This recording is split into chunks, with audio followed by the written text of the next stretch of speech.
le monde et bienvenue dans cette nouvelle vidéo bilan de mes 1 an de coaching nutritionnel et sportif. Ça y est, l'année est terminée. Je vais répondre à toutes vos questions, je vais vous donner toutes les données chiffrées, je vais vous montrer toutes les photos. C'est l'heure de faire le point. Je vous avoue que c'est un petit peu surréaliste pour moi de faire cette vidéo parce que c'est comme si il y a 1 an en arrière, je m'étais dit « Ah, dans 1 an, je ferai cette vidéo » et maintenant j'y suis et je réalise pas qu'un an s'est déjà écoulé. Je vais commencer par vous donner les données chiffrées pour que vous ayez une idée un petit peu globale du changement si vous atterrissez ici et que vous avez loupé les étapes précédentes. Je vous ai fait une vidéo tous les 3 mois en fait pour faire un point. Donc pour remettre un petit peu les choses au clair, j'ai commencé un coaching nutritionnel et sportif avec Manon Plume Coaching le 1er mars 2021. Mais j'avais commencé 1 mois avant un rééquilibrage alimentaire et du HIIT toute seule de mon côté pendant 1 mois, ce qui fait que j'ai déjà perdu du poids pendant ce mois-là avant le coaching. Mais en perdant du poids, en fait, j'ai perdu principalement du muscle. Mais je me suis rendu compte que je perdais pas du poids comme il fallait parce que je perdais énormément de muscles, parce que le sport, j'y arrivais pas, je me faisais mal, parce que je mangeais pas assez, j'avais plus d'appétit, enfin bref, je me suis rendu compte que j'avais fait un peu n'importe quoi. Donc en janvier, quand j'ai commencé mon rééquilibrage toute seule, on va dire, je faisais 155,1 kg et quand j'ai commencé le coaching, donc début mars, je faisais 148,5 kg. Donc moi, je prends en point de départ les 155,1, même si voilà, j'ai perdu un tout petit peu avant de commencer le coaching.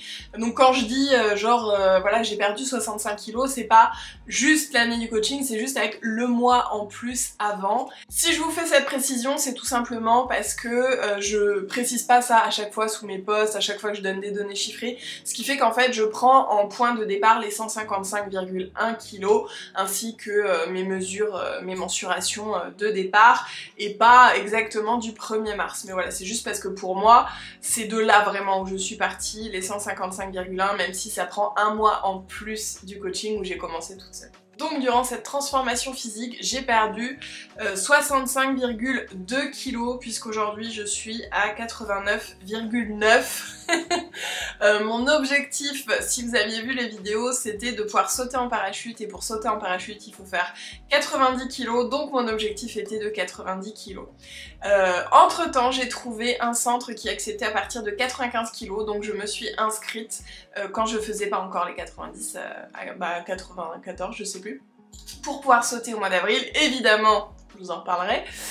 Mais voilà, ça, je savais déjà que c'était fait, mais c'est vrai que j'avais toujours cet objectif lié voilà, au saut en parachute de 90 kg, me disant peut-être qu'il faut pas non plus que je fasse 95-94 si le max pour sauter c'est 95, donc dans tous les cas, voilà, j'avais plus ou moins cet objectif de 90 kg et ça m'a fait rire parce que quand je suis montée sur ma balance le dernier jour pour le bilan, elle était à 89,9. Je me suis dit c'est vraiment pile poil genre. Après pour les mensurations, le plus impressionnant c'est la taille. J'ai perdu 65 cm de tour de taille, c'est drôle, 65 kg, 65 cm de tour de taille, 29 cm de tour d'épaule, 23 cm de cuisse, 19 cm de bras. Vous voyez en dessous là, tout ce qui est vide, de toute façon on va en reparler. Et 9,5 cm de mollet. Il faut savoir que j'ai perdu de littéralement partout. J'ai perdu des doigts, mes bagues me vont plus. Là c'est des nouvelles qui commencent aussi à être un peu trop grandes. Les colliers c'est pareil, avant ça c'était un ras-le-cou. Enfin mon cou a vachement maigri aussi, honnêtement. Mes orteils ont maigri.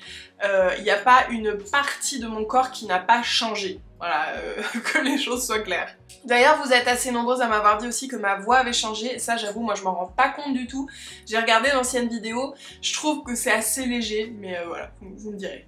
Voilà pour les données chiffrées. Alors comme je vous ai dit, je vais répondre aussi à vos questions. Une question qu'on me pose énormément évidemment, c'est comment va ta peau? Je vous ai déjà fait une vidéo sur l'état de ma peau quand j'avais perdu je crois 30 kilos. Donc là, petit point en ayant perdu 65 kilos. Comme je vous montrais au niveau des bras, et bien forcément on a du vide, bien que il y a quand même du gras. Voilà, je fais 1m80 pour 90 kg, je vois bien que je n'ai pas que la peau sur les os, hein. Donc je sais qu'il y a quand même un peu de gras dedans, mais voilà, il y a beaucoup de peau évidemment ici. Honnêtement, sauf si je fais ça, ça se voit pas trop, ça me gêne pas trop, pas plus que ça. Pour moi, le plus embêtant, c'est ma poitrine. J'ai perdu énormément de seins, ça c'est pas un problème, je m'en fiche d'avoir des petits seins. Enfin des petits seins, on s'entend, je fais quand même du 90G, hein, mais des plus petits seins qu'avant, parce que je faisais du 110I, je crois. Enfin, j'ai jamais trop su en vrai, hein, mais il me semble. Donc voilà, ma poitrine, bon, là j'ai un soutien-gorge, évidemment, mais si je mets pas soutien-gorge, ma poitrine descend mon nombril. Voilà, clairement il n'y a plus rien dedans, c'est la peau qui crée mes seins, la peau qui se replie, je vais arrêter de me toucher les seins. Ils étaient tombants de base, je me suis souvenue d'ailleurs que même ado, je voulais essayer des crèmes pour retendre un peu la peau ici, parce qu'en fait, dans mon souvenir, mes seins sont arrivés un peu d'un coup et j'ai pas mis de soutien-gorge et en gros, bah, ils sont vite tombés quoi. Donc j'ai toujours eu les seins tombants, mais là ils sont tombants et vides, c'est-à-dire que bah, enfin, si je me mets profil, sans déconner, je suis plate jusque à l'endroit où il y a la glande du sein. Donc voilà, ça c'est ce qui m'embête le plus, on va dire, physiquement, parce que je trouve que c'est pas très joli. Non voilà, je vais le dire, hein, c'est juste purement physique. Je trouve que mes seins tout vides qui tombent, c'est pas très joli. Mais écoutez, si je dois rester avec toute ma vie, bah c'est pas très grave. Voilà, c'est pas très grave. Après, vous voyez peut-être un peu où je veux en venir, dans l'idée, j'aimerais bien les faire refaire. Voilà, mais c'est un truc que depuis longtemps, hein, je disais même si un jour j'ai des enfants, je me ferai refaire les seins après. Enfin... ça fait très longtemps que j'ai cette idée de me refaire les seins parce que bah, je vous l'ai dit, voilà, depuis ado en gros ils tombent et je rêve de pouvoir me passer de soutien-gorge parce que avant ils étaient trop lourds, c'est inconfortable pour moi de pas en mettre, ça tirait trop. Et là pour moi si je mets pas de soutien-gorge, je vous dis genre ils arrivent au nombril, ils se baladent dans tous les sens, enfin pour moi c'est pas possible quoi. Mais j'aimerais voir une poitrine qui se tient à peu près et pouvoir me passer de soutien-gorge, ça serait le rêve.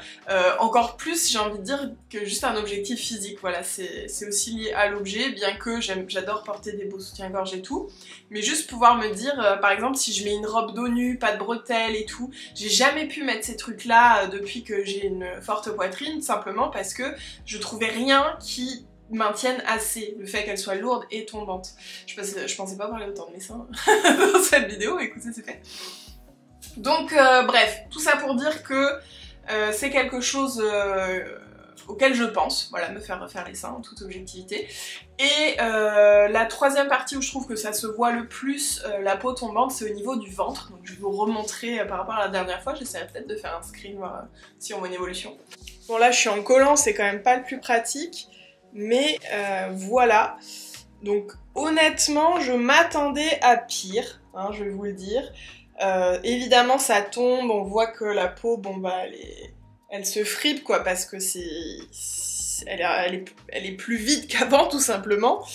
Mais c'est pas si pire et ça me gêne pas tant que ça, donc pour l'instant je n'envisage pas de me faire opérer, du moins tout de suite. Quand je dis tout de suite, c'est lié à une autre question qu'on m'a beaucoup posée, c'est est-ce que je compte continuer dans la perte de poids, parce que d'une part je compte continuer les bonnes habitudes, à savoir pratiquer du sport, manger équilibré, faire attention à mes macros, etc. Mais oui aussi je compte continuer dans ma perte de poids, tout simplement parce que je me sens bien physiquement et que ça fait, sans mentir, ça fait quasiment depuis le début du coaching qu'on n'a pas changé mes apports nutritionnels. Il y a eu une petite baisse mais que j'ai fait toute seule en fait à un moment sans même m'en rendre compte, et c'est en refaisant un point, en calculant un peu les calories, tout ça, que je me suis rendu compte que j'avais baissé de 100 calories. Et du coup bah on avait continué comme ça. Mais en fait je sens que mon corps il est ok à descendre encore, que ça lui convient et qu'il retrouve son équilibre d'avant en fait, parce que pour rappel, je n'ai pas toujours été grosse et je n'ai pas toujours été en obésité. J'ai commencé à prendre du poids vers mes 15 ou 16 ans je crois. Je devais peser 100 kilos peut-être à 16 ans, je sais plus trop, enfin bref. Mais avant, voilà, j'avais le ventre plat, j'étais très longue, longiligne, enfin...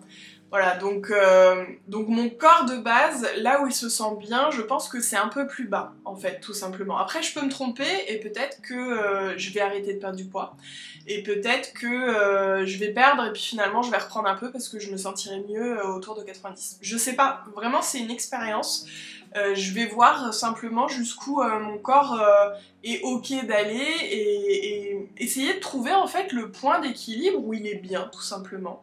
Donc je continue toute seule tout simplement dans la même logique du coaching, c'est-à-dire avec les 3 séances de renforcement musculaire par semaine et avec une bonne alimentation et un léger déficit calorique, donc qui n'a toujours pas bougé depuis je crois décembre à peu près. Voilà, donc on verra. Franchement là en plus j'y vais toute seule, donc je sais pas du tout comment ça va se passer, mais on verra, c'est une autre aventure, c'est la fin de quelque chose, c'est le début d'autre chose. Et je suis assez sereine ma foi et je me dis on verra bien, de toute façon je me rends compte que j'ai fait un chemin déjà ouf, on verra bien, voilà, c'est je crois le mot de la fin sur le sujet. Une troisième question c'est mes tatouages, est-ce que mes tatouages ont beaucoup bougé? Ben franchement je trouve pas, alors pour 2 raisons, c'est que ils ont tous été faits avant que je pèse 155,1 kg, c'est le plus lourd que j'ai été, 155,1 kg. Donc je sais pas trop aux alentours de combien, mais je dirais que je les ai peut-être fait aux alentours de 110, 120 kg. Donc peut-être que ça joue, peut-être que si je m'étais fait tatouer à 155, peut-être qu'ils auraient plus bougé, je sais pas. Voilà. Toujours est-il que aujourd'hui, je trouve pas qu'ils aient bougé. Bon évidemment sur la poignée ça a rien que je vous montre. Est-ce que je vais mettre en soutien-gorge, je vais vous montrer le dos rapidement. Bon, je sais pas si vous allez voir quelque chose, mais je ne ferai pas mieux que ça. Voilà, pour moi, ça n'a pas vraiment bougé. Et alors, je sais pas si vous allez voir grand chose, mais au niveau de la cuisse, bah voilà, je trouve que ça va. Il y a juste quelques endroits où est-ce que j'avais vu, où ça a un petit peu bougé. Bah là aussi, j'ai les varices qui font... qui sont en surface, donc ça bouge un peu. Ici, là, peut-être un peu. Mais sinon, ça va. Enfin, je trouve que c'est raisonnable. Le collant c'était peut-être pas la tenue la plus judicieuse pour vous montrer, pour faire cette vidéo, mais écoutez, on verra si vous avez pu voir à peu près ma cuisse. Si vous n'avez pas pu voir, dans tous les cas, voilà, ça n'a pas trop bougé je trouve. J'en ai aussi un au niveau de l'arrière du mollet, de la cheville, de l'arrière de la cheville en fait. Bon là je vais pas enlever tout mon collant, mais franchement ça n'a pas trop bougé je trouve. J'en profite pour vous dire maintenant que les coachings de transformation physique de Manon sont overbooké. Pour l'instant, il y a une liste d'attente qui est très longue. Je crois que c'était 60-80 personnes, quelque chose comme ça. Tout simplement parce que, en règle générale, en fait, quand on commence un coaching avec Manon, c'est pour 1 ou 2 ans. Même si au départ, on se dit que c'est 3 mois, et ben finalement, voilà, quand on voit que ça fonctionne, que c'est top, que le feeling il passe bien avec Manon, ben on a juste envie de continuer. Donc pour ça, à l'heure actuelle, c'est pas possible. Vous pouvez juste vous mettre sur liste d'attente. Et encore, je sais même pas si elle prend encore les listes d'attente. Mais elle a ouvert un service parallèle depuis 1 an qui est un coaching flash en fait. Vous pouvez prendre rendez-vous, alors c'est pareil, c'est assez rempli d'un mois sur l'autre, donc peut-être un mois sur 2. Vous pouvez prendre un rendez-vous avec elle d'1 heure je crois, ou 45 minutes, quelque chose comme ça, en visio. Donc c'est une fois, c'est un coaching flash, c'est pour pouvoir vous aider, vous donner des conseils par rapport à vous. Ça peut être pour tout, hein. C'est pas que les coachings de transformation physique, mais ça peut être si vous avez un souci, si vous souhaitez développer un truc, enfin voilà, elle fait plein de choses. Mais en tout cas pour ça, vous pouvez aussi la consulter et prendre par exemple un rendez-vous par mois pour faire un point avec elle et avoir une forme de suivi quand même et bénéficier de ses conseils nutritionnels et sportifs sous cette façon-là. Évidemment, ça sera moins personnalisé, ça sera, voilà, elle sera pas dispo tous les jours pour vous parler si vous avez une question, elle va pas corriger vos séances de sport, etc. Mais moi je sais que si aujourd'hui je me lançais, qu'elle n'était pas dispo en transformation physique, et ben j'aurais fait ça. Voilà. Je pense que j'aurais pris 1 ou 2 rendez-vous par mois pour qu'elle m'accompagne autrement en fait. Alors ensuite dans les questions on me demande comment tu as fait pour être régulière et ne pas retomber dans d'anciens schémas. Je pense vraiment que c'est une histoire de prise de conscience, d'éveil à soi-même sur une situation en particulier.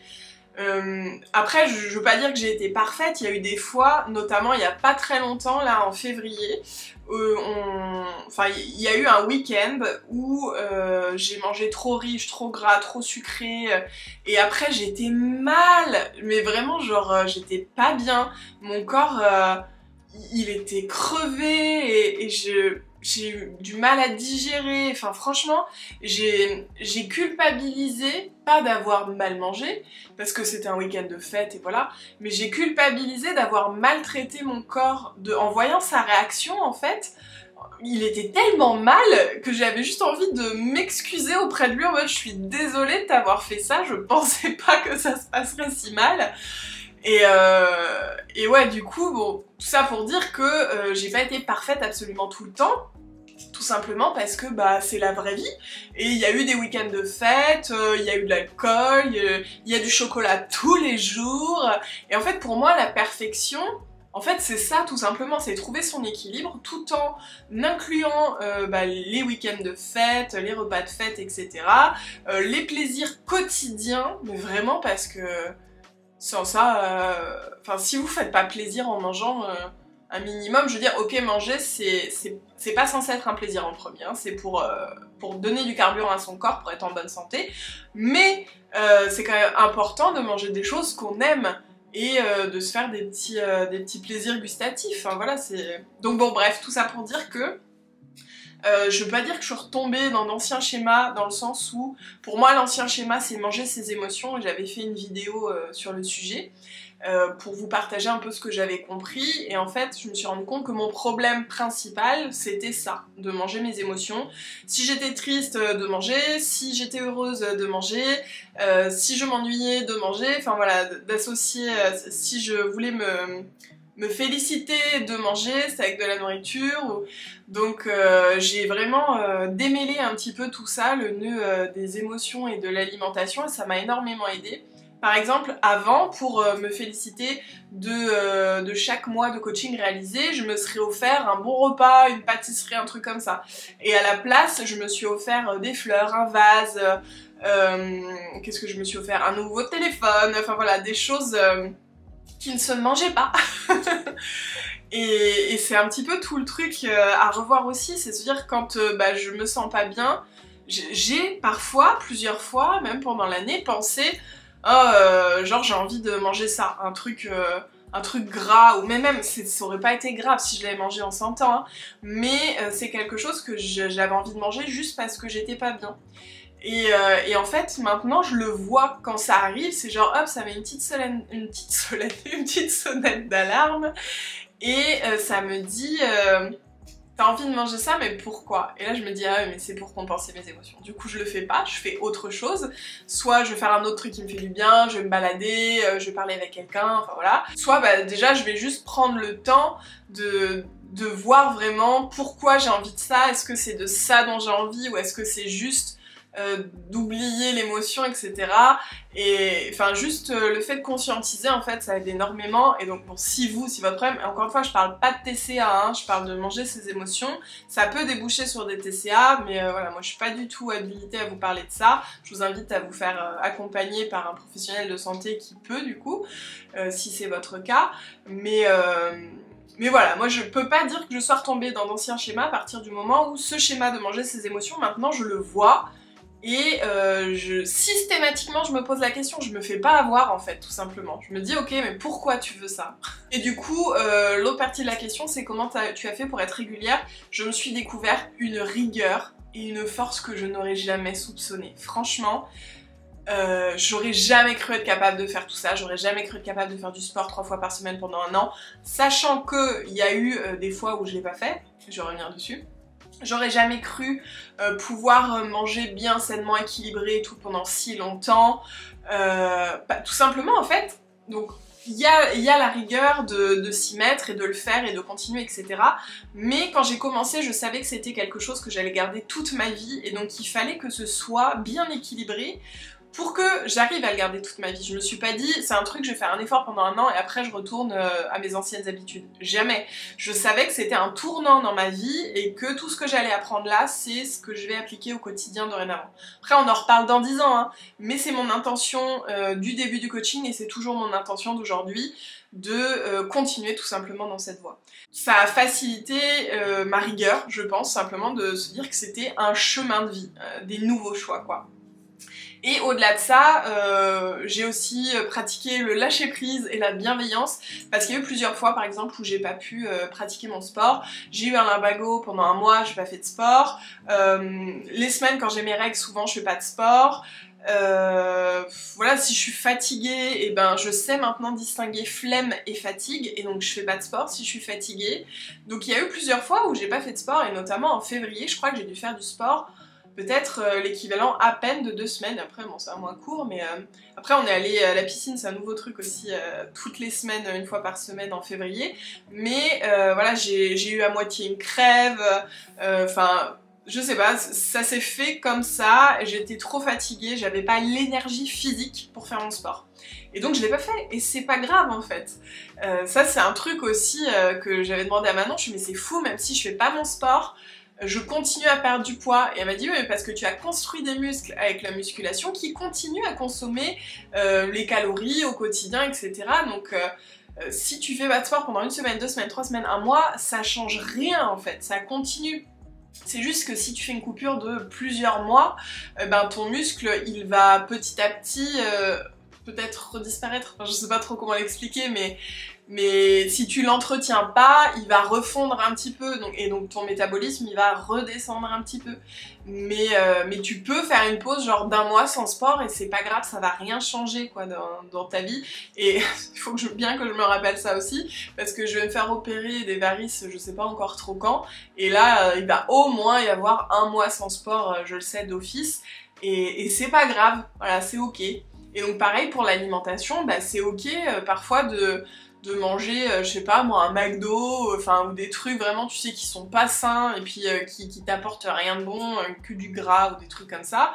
C'est ok, il faut lâcher prise aussi un peu parfois, et c'est pas pour autant que je vais tomber dans l'excès quoi. Si ça m'est arrivé de manger McDo, moi je suis pas partisane du cheat meal au sens propre, c'est-à-dire s'éclater le bide de trucs dégueux tout en faisant attention toute la semaine, tout simplement parce que je me suis rendu compte là juste avec un week-end un peu festif que mon corps il supporte pas les excès, enfin il supporte plus les excès comme ça quoi. Il s'est habitué à ce que je mange sainement, à ce que je le respecte de l'intérieur, et du coup quand c'est pas le cas, il réagit en mode oula on va se calmer. Donc rien que pour ça déjà ça serait compliqué. Et puis en plus bah je vois en fait toutes ces habitudes comme un changement de vie et pas un truc qu'il faut maintenir dans un temps donné. Donc c'est aussi pour ça que j'ai pas le besoin genre de faire des cheat meals et tout à côté, juste je me fais des plaisirs. Si j'ai envie de manger une pâtisserie, je vais manger une pâtisserie.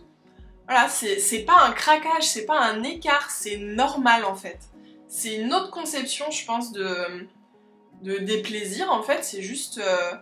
ouais, ne pas les diaboliser, je veux dire, c'est normal d'avoir envie de manger des trucs comme ça parfois dans la vie. Voilà, j'en mange pas tous les jours, mais par exemple, comme je disais, le chocolat, j'en mange tous les jours. Et c'est ok. Et j'ai perdu 65 kilos en mangeant du chocolat tous les jours. Et en mangeant très bien, je veux dire, on me demande aussi beaucoup le nombre de calories que je consomme. Je compte pas tous les jours, évidemment j'ai compté au début parce que au début j'étais complètement paumée, pour savoir aussi les macros qui rentraient, etc. Bien équilibrer les glucides, les lipides, les protéines, tout ça. Après pendant très longtemps j'ai arrêté de compter, ensuite j'ai repris un petit peu pour voir si j'avais réussi à bien maintenir et tout, ensuite j'ai réarrêté, enfin voilà c'est par période, je fais un petit point on va dire de temps en temps pour voir ok est-ce que c'est toujours bon, mais disons qu'en termes de calories, j'ai démarré je crois à 2002, un truc comme ça. Et là, je dois être à 1007. Il me semble que c'est ça. C'est de l'à peu près, hein. Et du coup, ce que je fais aussi, c'est que je pèse toujours mes légumes et mes féculents, tout simplement, parce que j'ai pas du tout le compas dans l'œil, et que, genre, juste se dire la moitié d'une assiette de légumes, bah, ça fonctionne pas, parce qu'il y a des légumes qui sont plus lourds ou plus légers que d'autres, et c'est pareil pour les féculents. Donc voilà, moi je pèse à chaque fois mes féculents et puis mes légumes, mais c'est pas du tout une charge mentale pour moi, hein, c'est... aucun souci. Prochaine question, quel est le meilleur conseil que Manon t'ait donné? Donc Manon, ma coach plume coaching. Ne pas se mettre entre parenthèses. C'est ce que je retiens vraiment, le jour où elle m'a dit ça, ça a été gravé dans ma tête. C'est vraiment ça, c'est-à-dire dans ton quotidien, t'as tendance souvent à faire passer ton bien-être après. Après les obligations, après le travail, après les corvées. Si t'as le temps, tu feras du sport. Si t'as le temps, tu méditeras. Si t'as le temps, tu liras. Si t'as le temps, tu feras de l'aquarelle. Et tout ça, au final, ça finit en fin de journée. Évidemment, t'as pas le temps, parce que la journée, elle passe super vite, t'as plein d'imprévus, etc. Et tu finis par te mettre entre parenthèses. Et tu ne vis plus ta vie, tu la subis. Et donc vraiment pour moi c'est un truc mais gravé, ne plus se mettre entre parenthèses. Par exemple, aujourd'hui, à la base, je voulais tourner les vidéos le matin et faire mon sport si j'avais le temps l'après-midi. Donc j'ai fait mon sport le matin et je me suis dit que je tournerais si j'avais le temps l'après-midi. Tout simplement pour me faire passer en premier. Quelle idée reçue as-tu fait tomber pendant le coaching? Tout simplement que je pouvais pas faire de sport et que je détestais le sport. Moi j'ai détesté le sport toute ma vie, hein. Franchement j'ai jamais fait de sport. J'ai aimé un petit peu de badminton, de la natation, j'ai toujours aimé la piscine. J'ai fait aussi un peu d'équitation à la maison parce qu'on avait des chevaux. Mais j'ai jamais été sportive et j'ai jamais aimé faire du sport, transpirer, faire des efforts, voilà. Et franchement, je me rends compte, alors quand je fais mon sport, je suis pas en kiff en mode oh, j'adore faire mon sport, j'adore pousser de la fonte et tout. Non, mais après l'avoir fait, je suis tellement contente de l'avoir fait. Et surtout si j'en fais pas pendant longtemps et quand je reprends, mais ça me rend tellement heureuse. Mais je vous jure, ça me rend heureuse que je peux dire que j'aime faire du sport au final. Parce que quand j'en fais pas, je suis moins heureuse. J'aurais jamais cru dire ça. Donc ouais, c'est la révélation pour moi de me rendre compte que ça me rend heureuse de faire du sport. Quel a été le moment le plus difficile et le moment le plus motivant? Wow, c'est chaud. Le moment le plus difficile, bah ça a été simplement d'envoyer le message à Manon, je crois. de me lancer, d'oser y aller. Je pense vraiment que ça a été le plus difficile.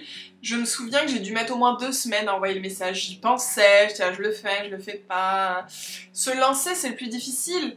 Et puis débuter la première séance de sport aussi, voir si j'allais y arriver. Et quand j'ai fini la séance, que Manon elle m'a fait le retour en disant bah, c'est bien, t'as réussi, et ça tu l'as bien fait et tout, mais j'étais tellement fière de moi, je m'attendais à ce que tout soit nul, que j'arrive à rien. Donc en fait le début c'est le plus difficile. Après c'est de la rigueur, c'est réussir à tenir sur le long terme. Mais là où ça demande de la motivation, c'est vraiment pour se lancer. Parce que c'est quelque chose qu'on n'a jamais fait. Quand on fait quelque chose qu'on n'a jamais fait, c'est toujours difficile. Mais c'est ce que je me dis à chaque fois, par exemple, s'il y a une séance de sport que je vais faire aujourd'hui, et que j'ai la flemme, parce que ça m'arrive, pas que je suis fatiguée, mais que j'ai la flemme, je me dis cette séance, tu l'as fait tellement de fois, t'es capable de la faire, tu l'as déjà fait, refais-la. Et c'est tout. Et en fait, c'est... Quand on sait qu'on a déjà fait les choses, ça devient plus facile de les refaire. C'est juste qu'il faut se mettre ce petit kick pour se lancer, puis une fois qu'on est lancé, c'est parti. Et d'ailleurs, c'est pour ça que je vous dis sur les réseaux de faire la danse de la motivation, parce que vraiment, pour moi, c'est... Genre, on peut pas passer de la position assise canapé à debout en train de faire son sport. Moi, il y a des étapes, c'est genre, ok, déjà, je me lève, ensuite, je vais mettre ma tenue, et après, je mets de la musique et je danse, et ensuite, je fais mes étirements, mes échauffements, et hop, ça y est, c'est parti. Et ça m'aide beaucoup. Ensuite, le moment le plus motivant, honnêtement, je saurais pas trop dire, peut-être qu'il y en a eu plusieurs. Le premier pour moi, c'est au bout des 3 mois, parce que donc, pour rappel, j'ai commencé le coaching pas dans un objectif de perte de poids, mais vraiment pour me sentir mieux, pour être plus dans la vitalité, avoir une meilleure digestion, et puis pouvoir faire plus de choses aussi. Et j'ai vu que ça avait fonctionné du tonnerre, à tel point que ça m'a donné l'espoir de pouvoir accéder aux choses que je ne pensais jamais pouvoir faire dans ma vie, comme sauter en parachute parce qu'il fallait faire 90 kg. Et donc j'ai la porte de la liberté en fait qui s'est ouverte En fait, je me suis dit, c'est possible pour moi d'avoir accès à plus de liberté et de ne pas être empêchée de faire quelque chose à cause de mon corps. Parce que avant, je me serais juste dit que c'était impossible, tout simplement parce que je pourrais pas perdre autant de poids et que voilà, je ferais jamais ça. Donc c'était pas grave, mais c'était comme ça. Et là, de me rendre compte que c'était devenu possible, c'est genre, ça m'a donné un élan de motivation encore plus parce que mon pourquoi, qui était juste à la base avoir plus de vitalité, être mieux dans mon corps, en meilleure santé, etc., c'est devenu être plus libre, libre de faire ce que je veux. Et ça, c'est un pourquoi tellement plus puissant que ça m'a vraiment redonné un coup, ouais, une super motivation et je me suis posé plus aucune question en fait, simplement c'est genre... ouais, si je veux être plus libre, de pouvoir tout faire, si je veux être libre de faire du cheval sur la plage, chose que, comme je vous ai déjà dit, j'aurais jamais fait, j'aurais jamais imposé mes 155 kilos à un cheval, bah voilà, je vais pouvoir sauter en parachute et faire tout ce que j'ai envie de faire, comme un vol long courrier sans être gêné en avion, sans avoir besoin d'acheter 2 places. Je vous invite à regarder derrière ma vidéo Le Monde quand on est gros, parce qu'il y a tellement de choses qui sont différentes quand on est gros et quand on l'est pas dans le quotidien, que c'est une charge mentale, voilà, vraiment, genre ne serait-ce que s'asseoir sur une chaise, c'est une charge mentale. Donc je vous invite à regarder la vidéo pour mieux comprendre. On me demande, est-ce que mon temps de sommeil est plus important qu'avant le programme? Oui, absolument, parce que je me suis rendu compte que le sommeil était vraiment un vecteur de santé, d'énergie, et aussi de perte de poids. Tout ça, c'est une question d'hormones. Moi, j'ai découvert plein de choses sur l'impact des hormones, sur l'eau dans le corps, sur l'élimination, enfin... C'est un truc de fou, comme il n'y a pas que l'alimentation et le sport qui rentrent en jeu dans une transformation physique. Et donc il y a aussi le sommeil, voilà, bien dormir, et ben c'est hyper important. Et je me suis rendu compte que je me sens tellement mieux en dormant bien. Donc en fait, au quotidien, je me couche à 23 h en général au plus tard. Après, parfois, il y a des écarts, il y a des fêtes qui se finissent à 4 h, voilà, ça arrive, hein. Mais je suis décalquée après, genre j'ai plus du tout l'habitude. Mais ça fait tellement de bien.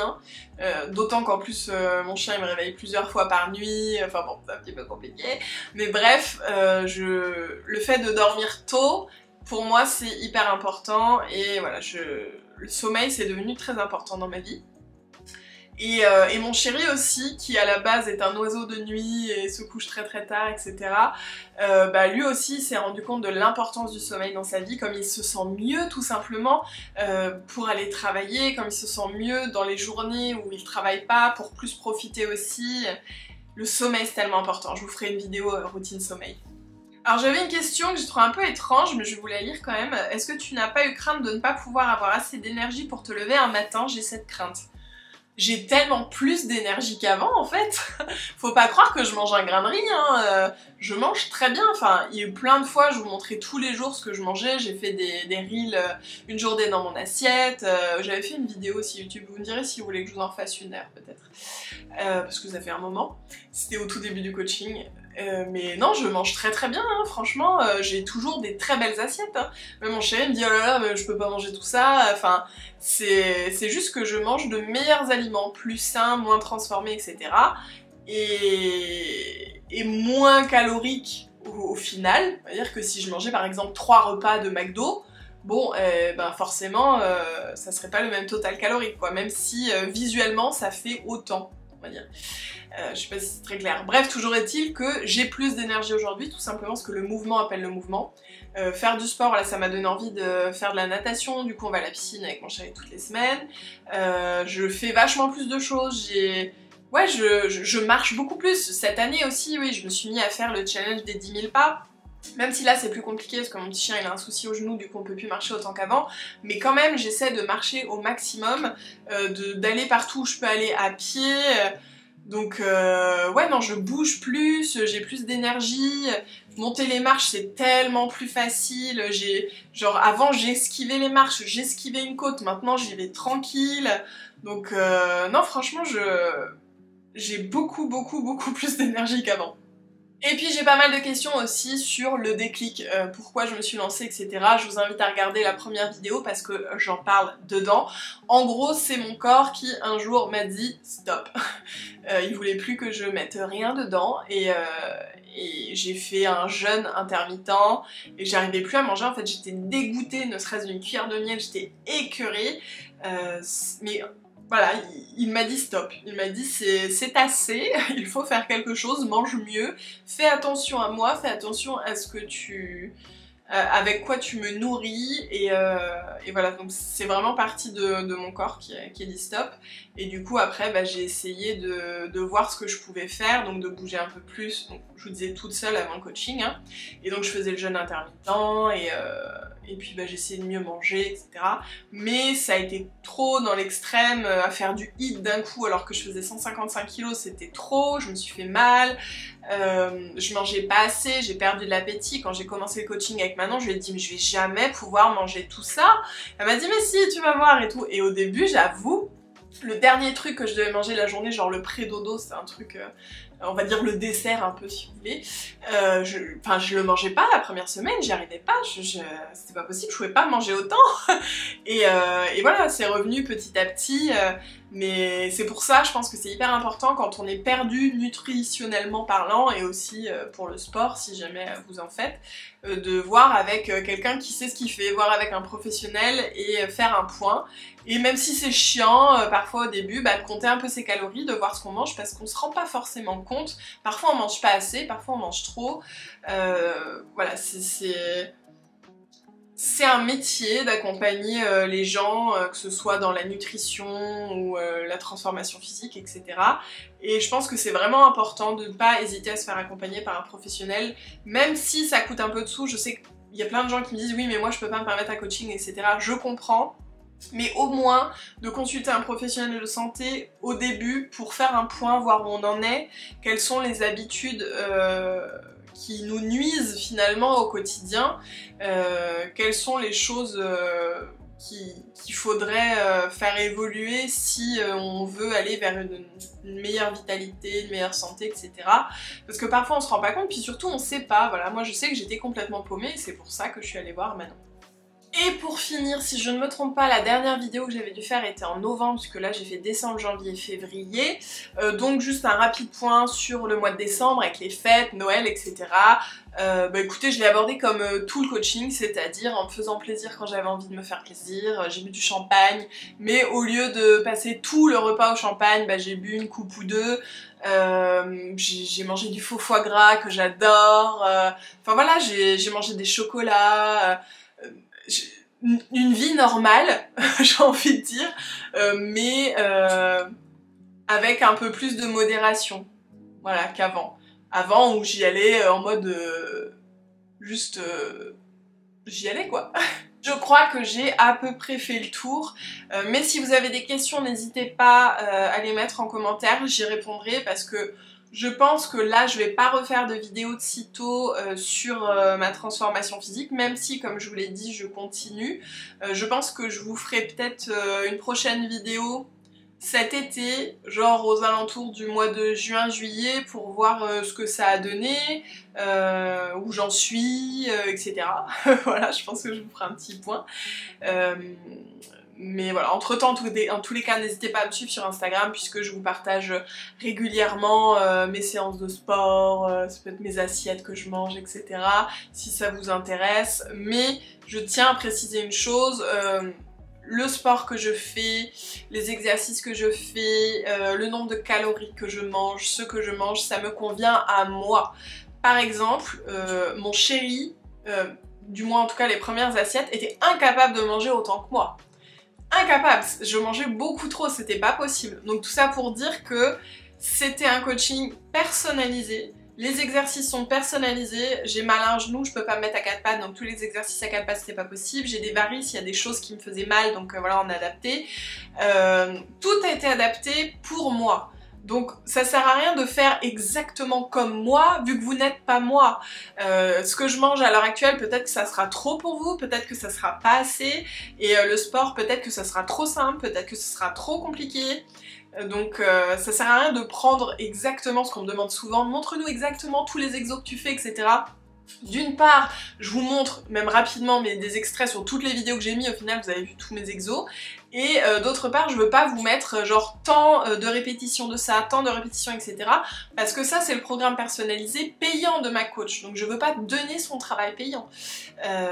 Et parce que bah, ça sert à rien de faire exactement la même chose que moi, ça me correspond à moi et ça me correspondra pas forcément à vous. Et donc moi, ce que je fais, c'est que je vous partage mon expérience, mais je vous donne pas un exemple à suivre, je vous donne pas une méthode à suivre.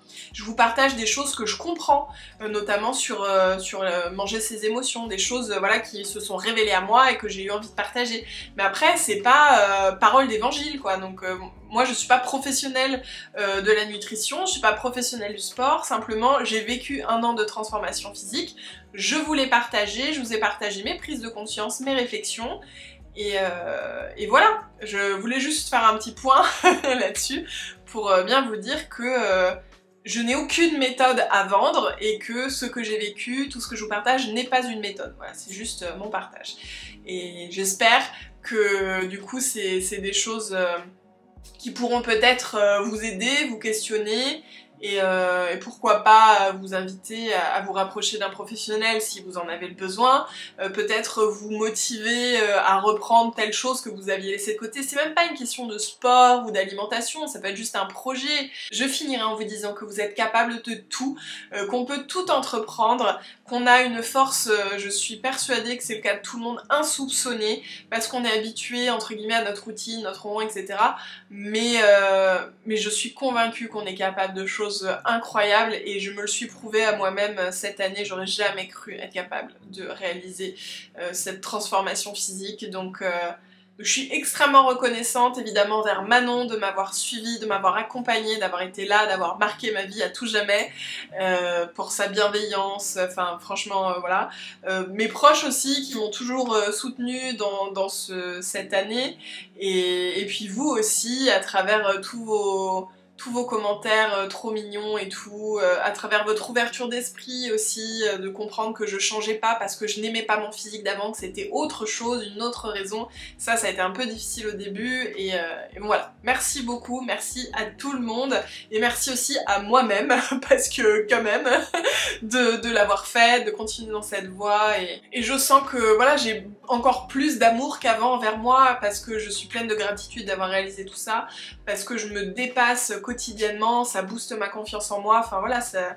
clairement, j'étais heureuse avant, je le suis encore plus aujourd'hui, voilà. Sur ce, je vous fais des gros bisous, et puis je vous laisse, je vous dis à la prochaine dans une nouvelle vidéo.